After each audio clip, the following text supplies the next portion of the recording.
Let's talk SeaWorld.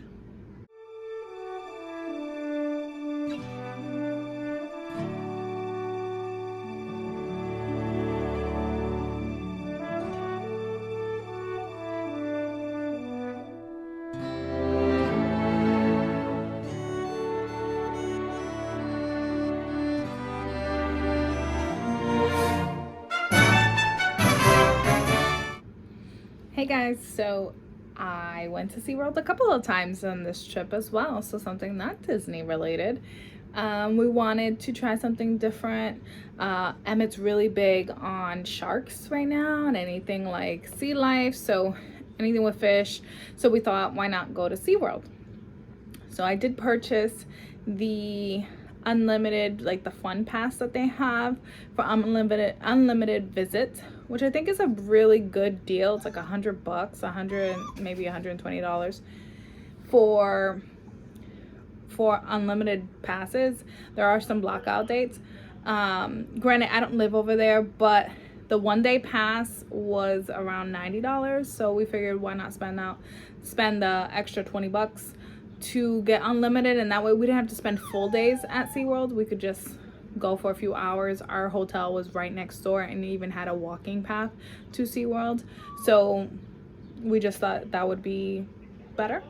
So our first day we went for a few hours and we tried to hit all the spots that we wanted. So we saw the shark encounter, and there's like a big like tunnel that you go through. That was really fun.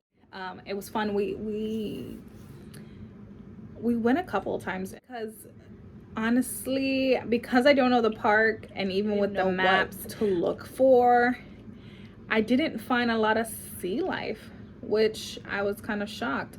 We saw the shark exhibit. We saw stingrays, we saw sea lions, and we saw dolphins. Other than that, apparently there's a whole turtle section. Had no idea. There's a penguin section. No idea. Couldn't find it. Very hot day, so again, the heat was super distracting to me. I know some of you are so used to the heat, it's not an issue, but it was, I just wanted shade and I just wanted to be in shade the whole time. So for me to stand there to try to find things or walk into things that I wasn't sure of, it just my brain was just too occupied on the heat. SeaWorld really got me. I was that tourist person with a SeaWorld visor because the sun just, it came out of nowhere. It was our first day in Orlando when it turned 90. It was like 92 degrees. We walked over, and by the time we got there and got in, because of checkpoint and the temperature check and all that, we had to wait in line. It was very, very hot. It was already noon, and it's the hottest point of the day. And when I tell you, I was almost contemplating just leaving right then and there because it was just so hot. So I got a visor. They got me to spend $25 on a SeaWorld spray bottle, and I was literally spraying my face with it. That's how hot it was. I got a little fan for them. I had Emmett's fan going. It was just no joke. The heat was just so intense at that time. And it was our first day in Orlando in that heat, so we just weren't ready for it. We were not prepared.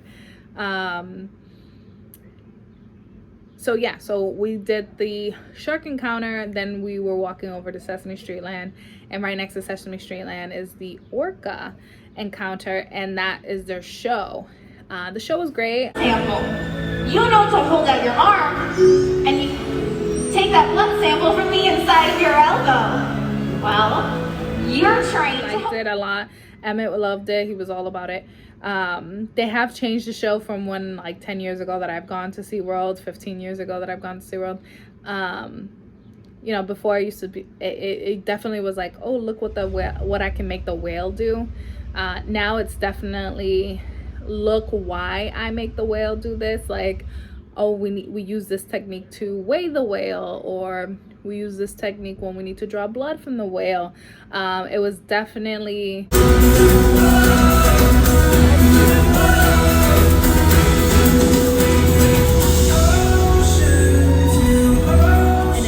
intentional like learning show instead of just look at all the tricks I can make this whale do and get splashed.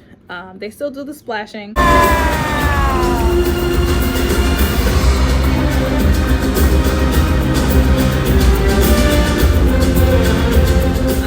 which is still kind of circus like, but I mean at the same time they, you know, I think that's the part where a lot of people like they purposely sit in the front to get wet, especially on a hot day like that.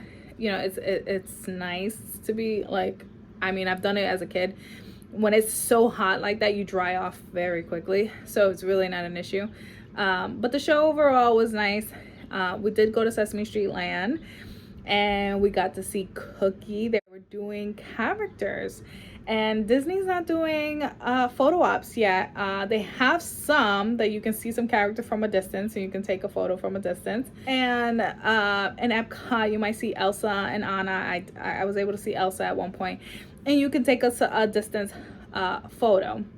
But this one was like you actually wait in a line to have an interaction with the character, and it's a distance photo. So we got to see Cookie, we did Grover, Rosita was there, and before we left we got to see Julia, and she was outside, and so that was really fun.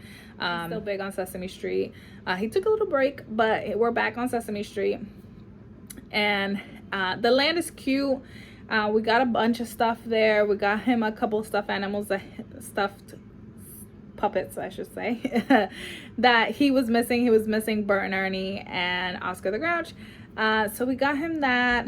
I got an Abby mug that I just thought was really cute. I was like, this is a nice like memory to have when he is big on Sesame. His first birthday was a Sesame Street themed. Overall, they have a splash pad. They had some rides that are definitely not his age and not his height requirement. They're definitely like 8 and above, because they seemed fairly intense. And if either one of us had to ride it with him, we probably wouldn't, because they were like super spinny rides. But it was cute to like walk through. It's very small. I was expecting a bigger land. You know, when I think of a land, themed land, I think of like Toy Story Land, or I think of Galaxy's Edge, you know, more of a decent section. This was a lot smaller. This was kind of like a themed part of Epcot, one of the worlds, you know, like a small section of SeaWorld. And SeaWorld overall is fairly small in comparison to the other theme parks, so I can see why it's not as big. You can walk that park no problem several times before you even hit the capacity that you would at Magic Kingdom. So I can see that. If you're big on roller coasters, that's a great place to go too, especially with like a fun pass that you can go all the time. They have some really cool roller coasters. We're not big on roller coasters, so for us it's like we'll just keep walking. I was able to get these like really cute glass blown orca and stingrays. I got myself a pair and I got my mom a pair. They were $6, 2 for $12, which I thought is a really great price for, especially for theme parks, and especially for blown glass, especially themed for SeaWorld. Like they're known for the orcas. You know, if they would have priced it $12 each, I would have still said that was fairly cheap for a theme park themed, you know, item. But hey, I'll take it. Two for $12, no problem. We also got this fun bracelet for Emmett that has Emmett's name on it. We were looking all over the place, even at Magic Kingdom or Disney, any other parks, and we couldn't find anything that had his name on it, and this was the only place. So he loves that bracelet. It has a picture of a whale, a turtle, dolphin, and a penguin, and he's always constantly staring at it and carries it around with him, so it's super cute. I'm glad we got it. In Sesame Street Land, we got him a little street sign that has his middle name on it, and because they didn't have Emmett on it, so Avery Street it is, still his middle name, so we took it. So that was really cute. But overall, you know, we did go back and did the food festival, and there's another video for that. But overall, would I say that SeaWorld is absolutely necessary? No. Not until the shows are fully back. They do have the orca. You know, I remember as a kid that there was more shows, like more dolphin shows and sea lion shows and things like that. They were still like, they were social distancing the dolphin encounter as well, which is just like a tank with dolphins in it, and you had to wait in a long line just to see the dolphin. So things like that I didn't care for, especially in the heat, that if you had things to do to go inside to kind of get a break from the heat, would have made our trip more worth it, because we're not ride people, and we were also traveling with a 2-year-old who can't do those rides. So there wasn't much to do once you did the orca show and you went to Sesame Street Land. You know, we thought about maybe letting him go in the splash pad, but he's still not too young to just go in by himself. And basically there's a lot of older kids, older meaning like 5, 6, 7, 8, where they can go in by themselves and come out in and out. He would still need like an adult with him, and we weren't going to get wet, so it just wasn't meant for us, really. I wish they had Elmo come out more often. I feel like Elmo's one of the main characters. So for only Cookie to be out constantly felt strange. You know, Grover and Rosita, they switched out. We saw Julia outside. So Abby wasn't around. You know, it was just, would have been nice if, you know, Abby and Elmo had made an appearance when we were there. Maybe they did come out throughout the day. But within the several hours that we were kind of walking by and in and out, they didn't show. Apparently they do concerts and things like that for the summer festival. Recently they just announced that they're going to do a fireworks show for the summer. So that's kind of cool if you have the unlimited pass too, because it's just something to do. Like if you wanted to go on a weekday, you know, after dinner and just go and enjoy a fireworks show, which no other park is doing right now. You know, I think that's great. They've already lifted their mask mandate. So if you're comfortable not wearing a mask at a park, you don't have to. Again, you can still wear your mask. Even if they say, you know, it's not mandatory anymore. So it's really up to you. I think for the price, it's worth it. For $120 for the whole year, you're not gonna find that, you know, with Disney, that's for sure. So if you like theme parks and you like going to a park, SeaWorld might be it for you. If you're staying off property like we were, Doubletree Orlando by SeaWorld, it had a little walking path, like 5 minutes to get to the park.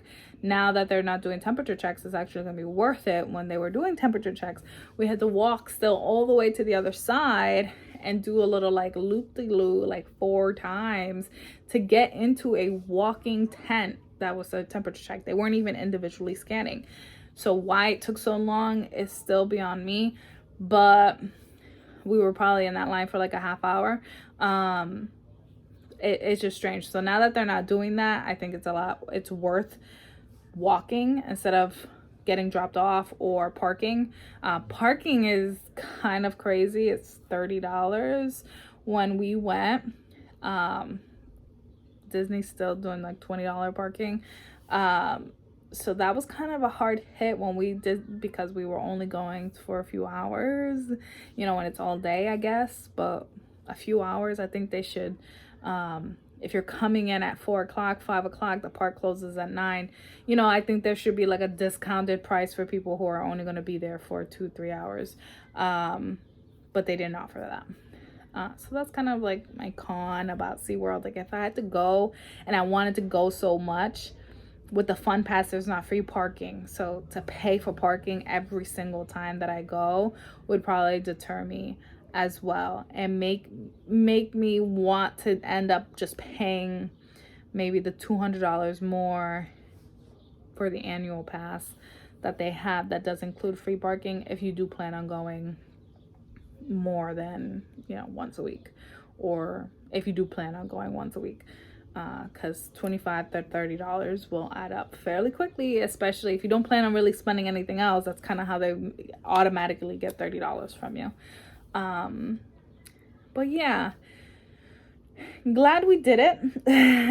Would I would go again if I went this year again. I would go just because I have the tickets, you know, they're already paid for. But would I, if I didn't have the tickets that were already paid for, would I want to go again? No, not until everything is fully open and all the shows are being active and the nighttime shows and all that stuff. That's when I would go again.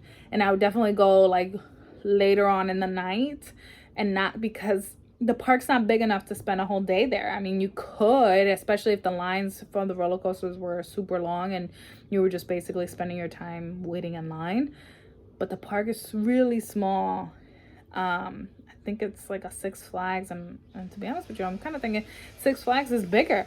I don't know why. I haven't been to a Six Flags in a long time, but we walked that park no problem, front to back, less than an hour. You know, like, SeaWorld, you know, was kind of an okay experience. Glad we did it. Glad that Emma got to see the sharks and things like that he loved. So those moments are great. But would we absolutely have to do it again? No, not until everything's open. And even then, I'm thinking that's like a one and done as well. Once we see the shows and do all that stuff, we probably wouldn't want to do it again for a while, at least. I'd rather go to like an aquarium nearby for Emma to enjoy, and then do something else with the rest of the day. But thanks for joining me and being a part of my world. And if you've gone to SeaWorld and you can tell me where the turtles are, comment down below and let me know. All right, thanks. Bye, guys.